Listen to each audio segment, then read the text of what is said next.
The emergency lights flashed red across the massive council chambers. 47 different species had gathered in the great orbital station that floated peacefully around a distant star. This was not a normal meeting. This was a crisis.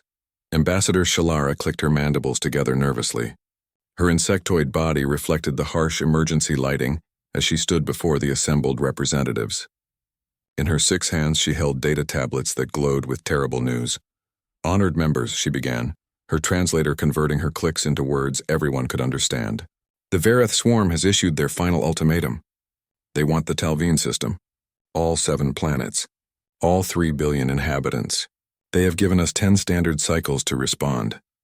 A wave of worried sounds filled the chamber. Some species hissed. Others made low rumbling noises. A few remained silent, their fear obvious in their body language. High Chancellor Vox stepped forward. His crystalline body caught the light and split it into 1,000 colors. He had led the Galactic Council for 30 years. He had seen many threats before.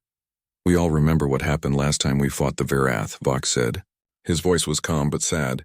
80 years ago we stood against them. We lost 40% of our combined fleet. 17 billion souls died in that war. The Council made a promise that day. We said never again. Never again would we throw away lives in a battle we cannot win. Ambassador Jirok of the Talveen rose slowly. His species looked almost like Earth's dolphins, but they walked on 2 legs and breathed air. His skin had turned pale with stress. "Chancellor, please," Jirok said. "The Talveen system is our home. Our civilization has existed there for 6,000 years. Where would we go? How can we abandon everything?" Shalara's voice softened. "Ambassador, we understand your pain. But the mathematics are clear. The Vareth bring death. They do not negotiate. They do not compromise. They take what they want, and they destroy anyone who stands in their way. We have prepared evacuation plans. 6 standard cycles to move your people to the sanctuary worlds we have designated. It will be hard, but you will survive. Survive as refugees," Jirok whispered. "Survive without our history, our sacred places, our home worlds." "Survival is what matters," Vox said firmly. "The Council exists to preserve life. We learned our lesson 80 years ago. Some fights cannot be won. Some enemies are too strong. There is no shame in strategic withdrawal." Around the chamber, heads nodded. Some species had large heads, some had small ones, some had no heads at all. But they all agreed.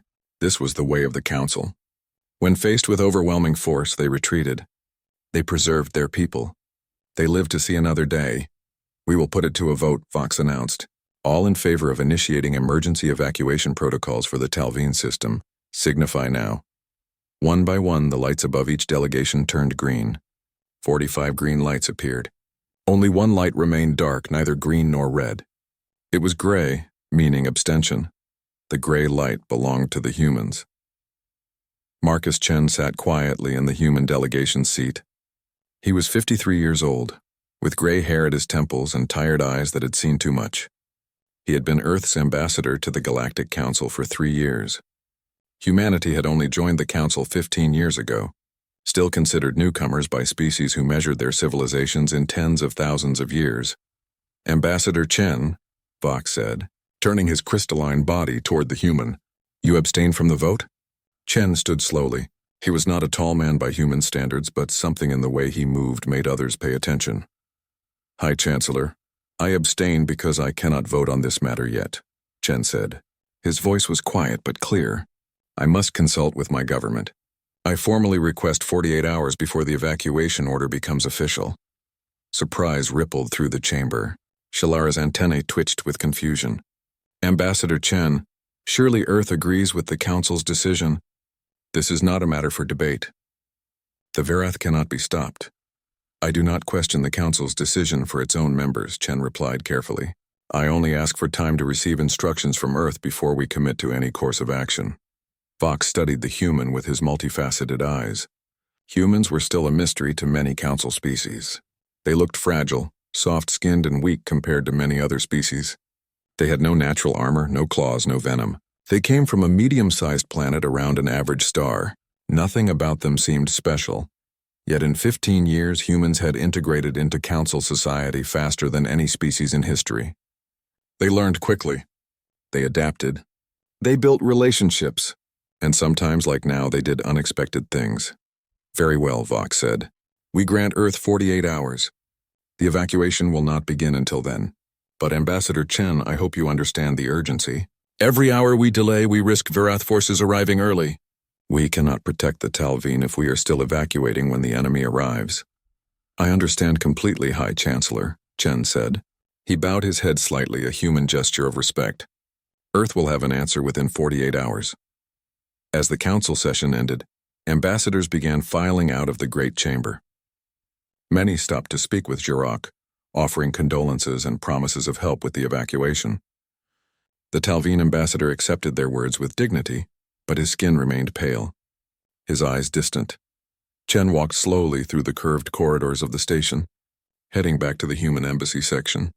Other ambassadors nodded to him as he passed, but no one spoke. They assumed they knew what Earth would say. Humans were logical. Humans valued life. Humans would see the wisdom of retreat. In his private office, Chen sat down and activated the quantum communicator. The signal would reach Earth in minutes, faster than light itself. He composed his message carefully, explaining everything the council had discussed. Then he added his own assessment. The council has already surrendered without fighting. They don't understand that some things are worth the cost. I believe the Talveen are looking at us, wondering if anyone in this galaxy still has courage. Awaiting orders, he sent the message and then waited. On his desk sat a photograph from Earth, showing his daughter and grandson. His grandson was 5 years old, growing up on a planet that had known peace for generations. Chen looked at that small, smiling face and wondered what kind of galaxy he wanted that child to inherit. A galaxy where people stood by their principles, or a galaxy where everyone learned to run? The answer came back from Earth 18 hours later. Chen read it 3 times, making sure he understood correctly. Then he smiled. It was not a happy smile. It was the smile of a man who knew hard times were coming, but felt ready for them. He scheduled an emergency session with the council and began preparing his statement. In 48 hours, the galaxy was going to learn something new about humanity. Something that would shock them all. Sometimes the newest members of a community are the ones who remind everyone what their values truly mean. The council chambers felt different when Marcus Chen walked in 46 hours later. The same representatives sat in their designated areas, but the atmosphere had changed. Everyone knew the evacuation would begin soon. Supply ships were already positioning themselves near the Talveen system. Refugee processing centers were being prepared on distant worlds. Chen walked to the center of the chamber with steady steps. He carried a single data pad, but he did not look at it. He had memorized every word of Earth's response. High Chancellor Vox's crystalline form shifted colors as Chen approached, a sign of curiosity among his species. Ambassador Chen, welcome. We are pleased you have returned within the allotted time. I assume Earth has reviewed the situation and agrees with our evacuation protocols. Chen stopped in the center of the chamber, where all could see him clearly. He took a breath and spoke in a voice that carried to every corner of the room. High Chancellor, honored representatives, I have received official instructions from the United Earth government. Earth's position is as follows. We will defend the Talveen system against the Verath swarm. We are deploying our frontier fleet immediately. We ask that the Council continue its evacuation efforts for civilian populations, while Earth handles the military response. Silence. Complete, absolute silence filled the chamber. Chen could hear the hum of the station's life support systems, something normally drowned out by the ambient noise of 47 different species breathing, moving, existing, but now nothing. Everyone had frozen in shock. Shilara was the first to find her voice. Ambassador Chen, did you say defend? You cannot mean Earth intends to fight the Verath? That is exactly what I mean, Chen replied calmly, but that is impossible. Ambassador Grauth of the Krennic roared. His species resembled Earth's bears, massive and powerful. No species has chosen to fight the Verath in 3 generations. Everyone knows this is suicide. Vox raised one crystalline hand, calling for order. When the chamber quieted, he focused his attention on Chen. Ambassador, perhaps there has been a translation error. Please confirm. Earth intends to engage in military combat with Verath forces? Confirmed, Chen said. Our frontier fleet consists of 127 combat vessels. They are already en route to the Talveen system. They will arrive in 9 standard cycles. 127 ships, Vox said slowly. His voice had taken on a strange quality, as if he were speaking to someone who had lost their mind. Ambassador, our intelligence indicates the Varath are bringing at least 1,000 ships to Talveen. You are outnumbered 8-1. The mathematics of defeat are absolute, Chen nodded. We have reviewed the intelligence. We understand the odds. Then you understand this is certain death, Shalara said. Her mandibles clicked rapidly, a sign of extreme distress. Ambassador Chen, we have grown fond of humanity in these 15 years. You are creative, industrious, and kind. Please do not throw away your entire frontier fleet in a gesture of solidarity. It will accomplish nothing except adding human casualties to an already terrible situation. We appreciate your concern, Chen said, but our decision is final. We are asking if the Council will help evacuate Talveen civilians while we handle the military situation. If not, we will evacuate them ourselves, but it would be faster with Council assistance. Ambassador Jirac of the Talveen stood suddenly. His whole body was trembling. Why would humans do this? You have known my people for only 12 years. We are not your kin. We have no ancient alliance. Why would you sacrifice your warriors for us? Chen turned to face the Talveen ambassador. His expression softened slightly. Ambassador Jirac, you ask why? Because you are our neighbors. Because you have done nothing to deserve conquest. Because someone has to stand up to bullies or they will never stop. And because... He paused, choosing his words carefully. Because it is the right thing to do. The right thing to do, Vox repeated, his tone suggesting he was trying to understand a completely alien concept. Ambassador, the right thing to do is to preserve life. Your life, human life. What you propose is noble suicide. We do not intend to die, Chen said firmly. We intend to fight. There is a difference. Growth laughed, a sound like rocks grinding together. Fight against the Varath. Ambassador, I fought them 80 years ago. I watched entire fleets burn. I saw planets glassed from orbit. The Varath do not lose. They are too many, too ruthless, too efficient. Fighting them is like fighting a natural disaster. Natural disasters can be survived with the right preparation, Chen replied. And the Varath are not a natural disaster. They are people making choices. They can be stopped. Shalara stepped closer to Chen. Her compound eyes studied him intensely. This is a human cultural practice we do not understand, yes? You are engaging in some form of death ritual? A noble sacrifice to honor the Talveen? No, Chen said, his patience beginning to wear thin. This is not a ritual. This is not a sacrifice.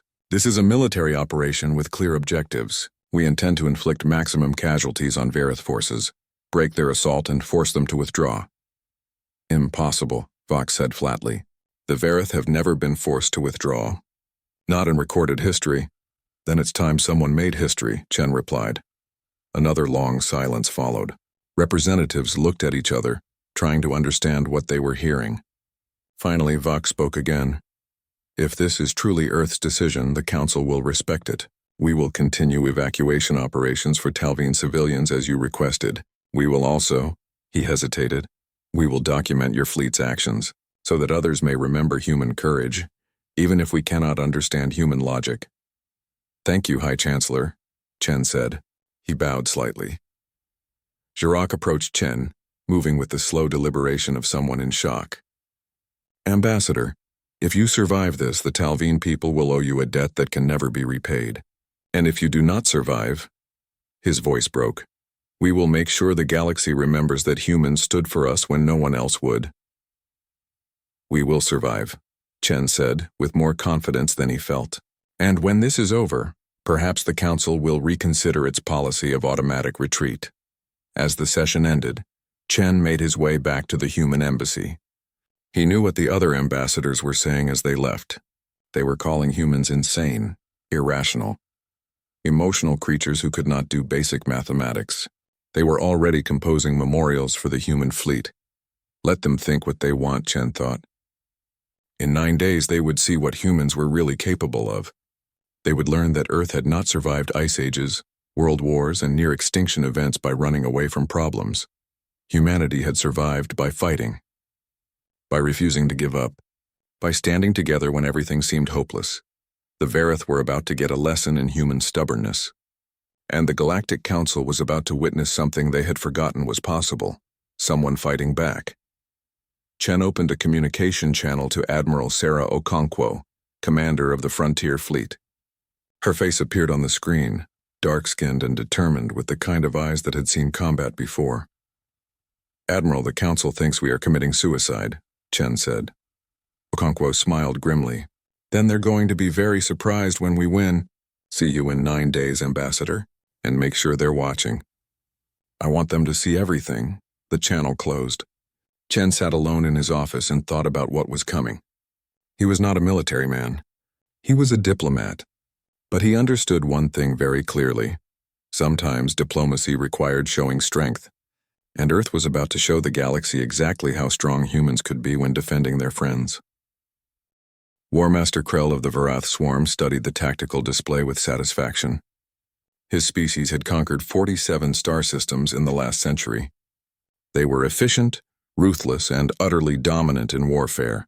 The Talveen system would fall like all the others, except something was wrong.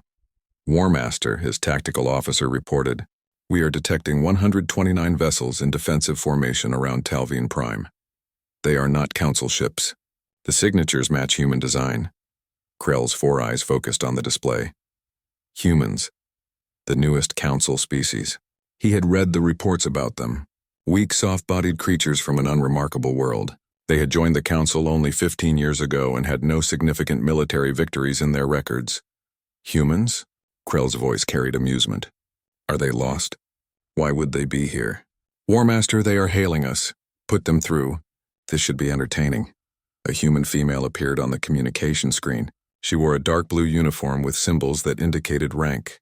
Her hair was cut short and her brown eyes looked directly at Krell without any sign of fear. "Varath Forces. This is Admiral Sarah Okonkwo of the United Earth Fleet. You are hereby ordered to withdraw from the Talveen system immediately. You have 1 standard hour to begin your retreat." Krell laughed. It was a harsh barking sound. "Human Admiral, do you understand the situation? We have brought 1,000 warships to claim this system. You have barely more than 100. The Council has already abandoned this place. Why do you remain?" "Because someone needs to teach you a lesson," Okonkwo replied calmly. "You have 59 minutes. Such courage. Such stupidity," Krell said. "Human, I offer you an honorable death. Surrender your ships intact and I will make sure your crews die quickly. Resist and we will make examples of you." Okonkwo's expression never changed. "Negative. Leave now or be removed by force." Krell cut the communication. His amusement had faded into annoyance. Humans were going to die today and they had chosen to do it the hard way. "All ships advance," he commanded. "Standard overwhelming assault. Destroy them." The Varath fleet moved forward in their classic formation, a massive wall of firepower designed to shatter any defense through sheer numerical superiority. They had used this tactic for decades. It had never failed. On the observation ship positioned at a safe distance, Ambassador Shalara watched through long-range sensors alongside several other council representatives. They had come to witness what they believed would be a brief, tragic battle. "The Varath are engaging," Shalara reported needlessly. Everyone could see the tactical display. "Human ships are holding position. They are not retreating." "Of course they are not retreating," Vox said quietly. His crystalline body had taken on a dim, sad color. "They came here to die with honor. We must remember their sacrifice." But as the Varath fleet closed to weapons range, something unexpected happened. The human ships did not scatter. They did not attempt to flee. Instead, they accelerated directly toward the Varath formation. "What are they doing?" Ambassador Grouth rumbled. "That is suicide. They are charging into superior numbers." The first exchange of fire lit up the darkness of space. Varath plasma weapons struck human shields, causing several ships to veer away with damage. But the humans kept coming and their return fire was surprisingly accurate. 3 Varath destroyers exploded in rapid succession. "How did they do that?" Shalara whispered. "Varath shields should have absorbed that damage easily."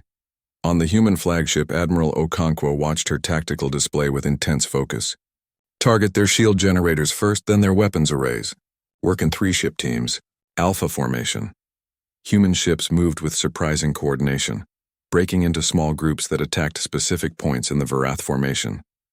They did not try to fight the entire fleet at once. Instead, they picked targets, overwhelmed them quickly, and moved to the next threat. War Master Krell felt the first stirring of concern. Why are they not breaking? Where is their fear? "War Master, we have lost 12 ships in the first engagement," his tactical officer reported. The humans are using precision targeting. They are focusing fire on our weak points. Impossible. They cannot know our ship designs well enough for that. They do, War Master. Their intelligence is excellent, Krell growled. Increase pressure on their left flank. Force them to spread out. Once they break formation, we will destroy them individually. But the humans did not break formation. When Vareth forces pushed on their left, human ships pulled back slightly, drawing the enemy into a crossfire from other human vessels. More Vareth ships exploded or retreated with critical damage. On the observation ship, the council representatives watched in stunned silence as the battle continued. Hours passed. The humans kept fighting. They took losses, certainly. 17 human ships had been destroyed or disabled, but the Vareth were losing ships at nearly twice that rate. This is not possible, Vox said, his voice filled with confusion. The Vareth should have overwhelmed them by now. Why have they not overwhelmed them? Shalara's mandibles clicked rapidly. Because the humans are not fighting to survive. They are fighting to win. Look at their tactics. They trade damage for position. They sacrifice ships to create opportunities. She paused, struggling to find words for what she was seeing. They hunt.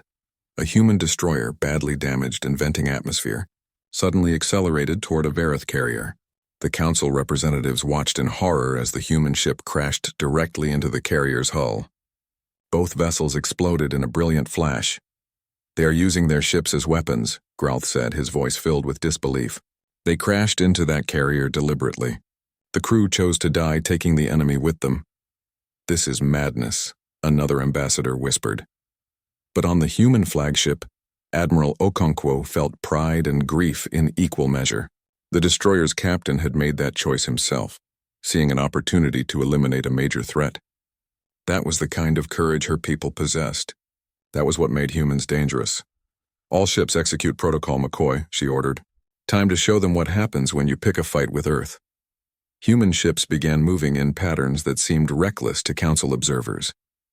They exposed their flanks to enemy fire while positioning themselves for devastating counterstrikes. They used debris from destroyed ships as cover. They fired missiles that appeared to miss, only to circle back and hit targets from unexpected angles. War Master Krell was no longer amused. He was no longer confident.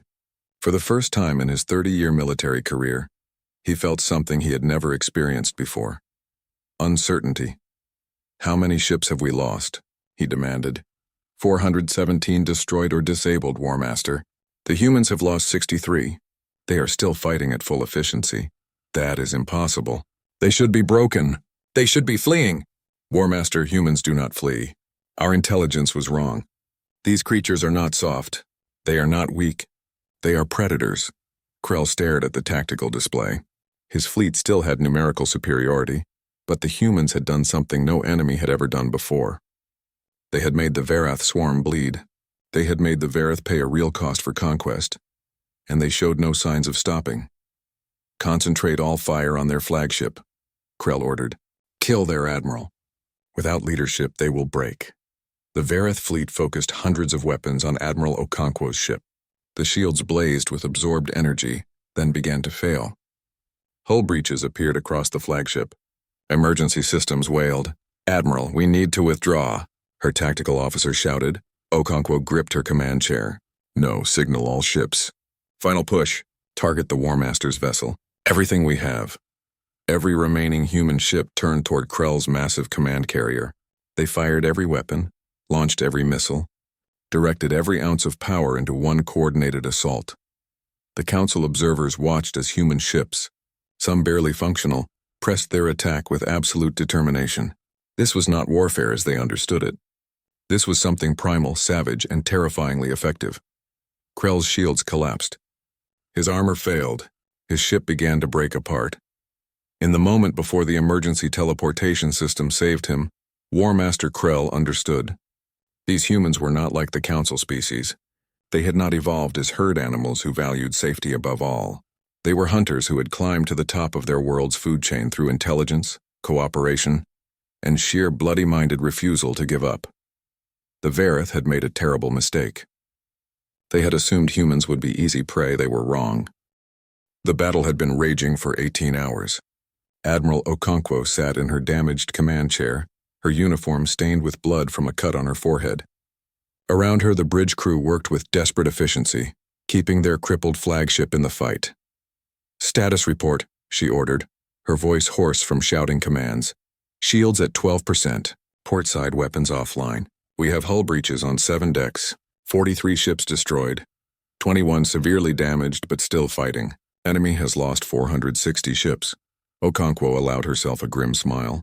The Vareth still had numerical superiority, but they had paid a price they never expected to pay, and human crews were still fighting with everything they had.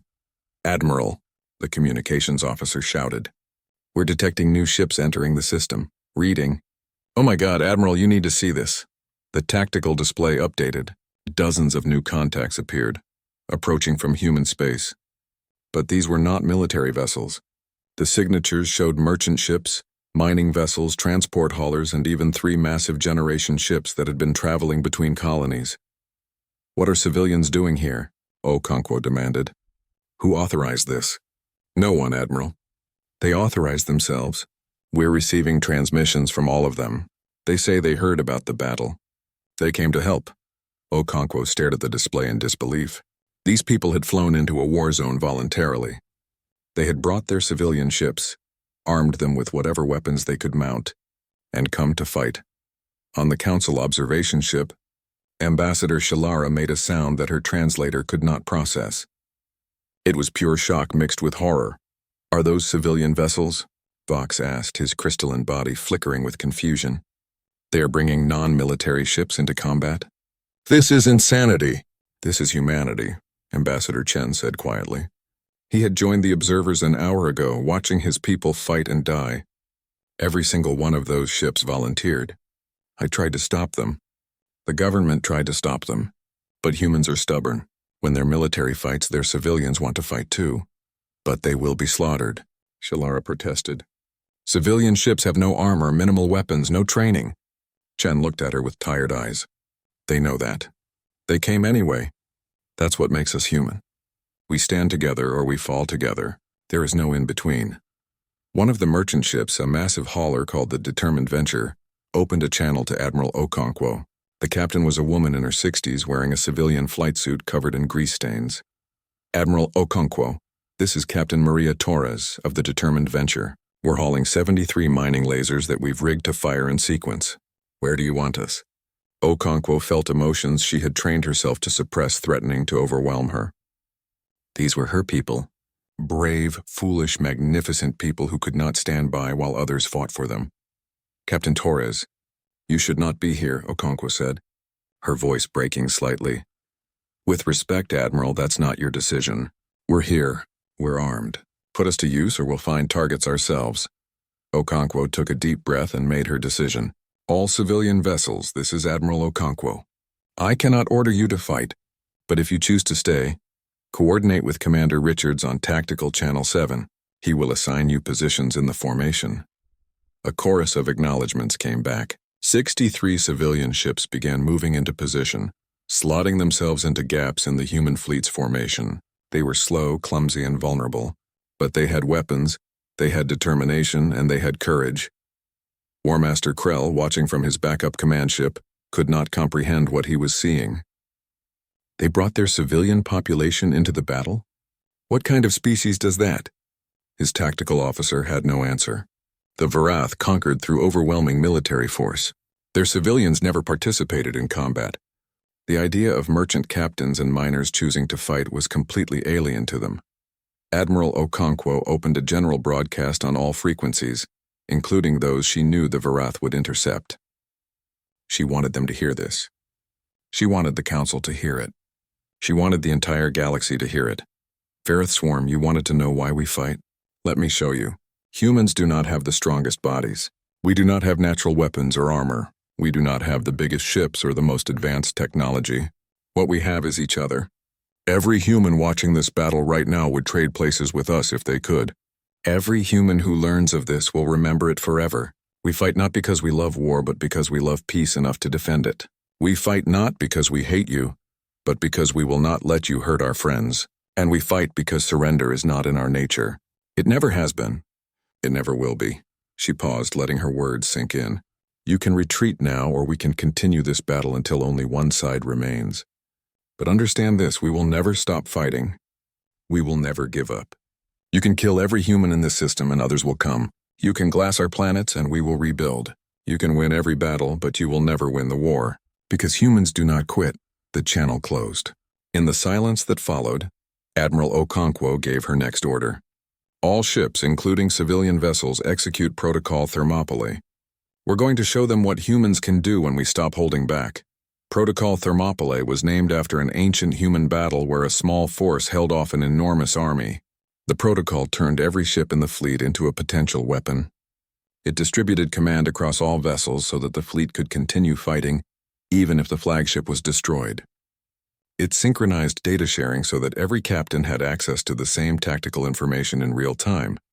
Most importantly, it allowed individual ships to make their own decisions, to take risks, to try unconventional tactics without waiting for orders. It turned a fleet of ships into a swarm of hunters, each looking for weaknesses to exploit. The human fleet surged forward. Military vessels and civilian ships fought side by side. A mining ship rammed its bow into a Varith frigate. A transport hauler used its tractor beams to grab a damaged enemy vessel and throw it into another ship. 3 merchant captains coordinated their makeshift weapons to focus fire on a Varith carrier's shield generator. It was chaos. It was beautiful. It was terrifying. They fight like a swarm, Krell's tactical officer reported. Every ship acts independently, but they share information perfectly. We cannot predict their movements because they do not follow standard tactical patterns. Krell watched as another of his ships exploded. The humans were not fighting like any species he had encountered before. They were creative, unpredictable, and absolutely relentless. Worse, they were learning. Every mistake the Varith made, the humans adapted to exploit. War Master, we have now lost 612 ships. Our combat effectiveness has fallen below minimum operational standards. We cannot maintain offensive operations. Krell's claws dug into his command chair. He had never retreated before. The Varith swarm did not retreat. They conquered or they died trying. But these humans had done something impossible. They had made the cost of conquest too high. They had proven that they would fight to the last ship, the last person, the last breath, and they had civilian reinforcements that kept arriving, adding more ships to their fleet even as others were destroyed. War Master, his tactical officer said quietly, we must withdraw. We cannot win this battle, not at an acceptable cost. Krell looked at the tactical display one last time. The humans had started with 127 ships. They had added 63 civilian vessels. They had lost 96 ships total, but they were still fighting with the same intensity as when the battle began. His fleet had lost 612 ships. 612, more than he had lost in the previous 10 campaigns combined. Signal all ships, Krell said, the words tasting like poison. Begin withdrawal. Full retreat. The Varith fleet turned and ran. For the first time in living memory, the swarm had been broken. Not destroyed, but broken, forced to retreat by an enemy that should have been easy prey. On the human flagship, alarms stopped wailing. The tactical display showed Varith ships accelerating away from the system, faster than light drives engaging as they fled. Admiral, her tactical officer said softly. They're running. We won. Okonkwo did not feel victorious. She felt tired. She felt grief for the 12,000 humans who had died in this battle. She felt responsibility for the wounded who filled her ship's medical bays. But she also felt pride. Humanity had stood against overwhelming odds and survived. They had protected their friends. They had shown the galaxy what humans were capable of when pushed to their limits. Signal all ships, she ordered. Stand down from combat status. Begin search and rescue operations for survivors from destroyed vessels. Someone get me a casualty report. And someone contact Ambassador Chen. Tell him we won. Tell him humanity kept its promise. On the observation ship, the council representatives sat in absolute silence. They had just witnessed something that should have been impossible. The Varith swarm, conquerors of dozens of worlds, had been forced to retreat by a species that had been in space for less than 2 centuries. What are they? Shalara whispered. Chen smiled sadly. We are human, and we never learned how to give up. 3 days had passed since the battle. The council chambers were filled once again, but everything felt different now. The same 47 species sat in their designated areas, but they looked at each other with new eyes. The galaxy had changed, and everyone knew it. High Chancellor Vox stood at the center of the chamber. His crystalline body glowed with a strange mix of colors that his species displayed when processing complex emotions. He had spent 72 hours reviewing combat footage from the battle. He had watched it over and over, trying to understand what he had witnessed. "Honored members," Vox began, his voice carrying a weight it had not held before. "In 300 years of Galactic Council history, we have never seen anything like what happened at Talveen. We have analyzed the battle from every angle. We have consulted our military experts, our historians, our philosophers, and we have come to one conclusion. Everything we thought we knew about warfare was wrong." Ambassador Shalara activated a holographic display showing the battle statistics. The numbers glowed in the air for all to see. Human forces, 190 ships total, including civilian vessels. Casualties, 96 ships destroyed, 12,043 dead, 8,217 wounded. Verath forces, 1,000 ships. Casualties, 612 ships destroyed, estimated 200,000 dead.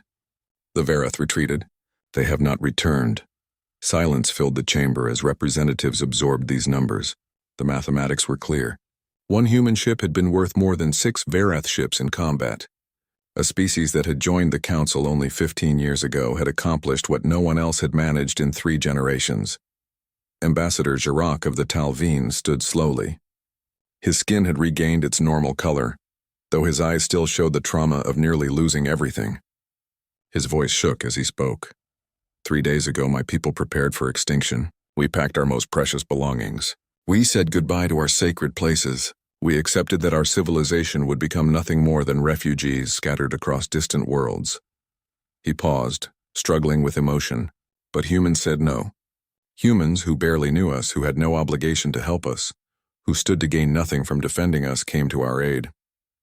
They fought, they bled, they died for us. Jirac did something then that shocked every representative in the chamber. He lowered himself to the floor, a position of absolute submission and respect in Talveen culture. "Ambassador Chen, I kneel before humanity. The Talveen people owe you a debt that spans generations. We can never repay what you have done." Marcus Chen felt uncomfortable with the gesture. He stood and walked to Jirac, helping the ambassador to his feet. "Please, Ambassador, we did not fight for your debt or gratitude. We fought because it was right. Because you deserved to be defended. Because no one should have to abandon their home without someone standing up for them." "But why?" Ambassador Grauth asked, his massive form leaning forward. "This is what confuses us. The mathematics said you would lose. The odds said you would die. Logic demanded you retreat, yet you fought anyway. We need to understand why." Chen looked around the chamber at all the different species. Some had multiple eyes, some had none. Some stood on legs, others floated. Still others writhed on tentacles, but they all waited for his answer. "You want to know why humans fight when logic says we should run? I will tell you. For most of our history, humans were prey animals. We were hunted by creatures stronger and faster than us. We should have gone extinct 1,000 times over, but we survived. And do you know how we survived? Not by running. Not by hiding. We survived by working together, by making tools, by refusing to give up even when everything seemed hopeless." Chen's voice grew stronger as he continued. "Humans learned that courage is not the absence of fear. It is feeling the fear and acting anyway. We learned that some things are worth fighting for, even when the cost is high. We learned that if you always retreat, if you always give up the hard fights, eventually you run out of places to run to. The galaxy becomes smaller and smaller until there is nowhere left but extinction." Vox's colors shifted to something resembling understanding, but the Council survived for 3 centuries by avoiding unwinnable battles. "We preserved our species through strategic retreat. Did you?" Chen asked quietly. "Or did you just postpone the inevitable? The Verath have been conquering systems for 100 years. Every time the Council retreated, they grew stronger. Every time you surrendered territory, they gained resources. You may have survived, but you survived by making your enemies more powerful. How long until there was nowhere left to retreat to?" The chamber fell silent. The truth of Chen's words hung in the air like a physical weight. The Council had been slowly losing for decades, trading space for time, hoping that eventually the Verath would be satisfied. But species like the Verath were never satisfied. They would keep taking until someone made them stop. "We have been cowards," Shalara said quietly. Her mandibles clicked with shame. We told ourselves we were being wise, but we were just afraid. Not cowards, Chen corrected her. You valued life. There is no shame in that, but you forgot that some things require sacrifice. Peace is not free. Freedom is not free. The right to live on your own worlds according to your own cultures is not free. Someone has to be willing to pay the price to defend these things. Ambassador Torvis, a floating being of pure energy, spoke for the first time in the session. His translated words carried a sense of revelation. The humans have shown us something we forgot. They showed us that fighting for what you believe in is not insanity, it is necessity. Shalara's antennae twitched as she processed this thought. Then, surprising everyone, she made a formal proposal. Honored members, I move that we restructure our council military forces. I propose that humanity be given authority over the coordination and training of our combined defense fleet. The humans have proven they understand warfare in ways we do not. We should learn from them. The chamber erupted in discussion. Some species supported the idea immediately. Others expressed concern about giving military authority to such a young council member. Some worried that human aggression might lead the council into unnecessary conflicts. Admiral Sarah Okonkwo, who had been invited to address the council, stood up. She had spent 3 days coordinating recovery operations and mourning her dead.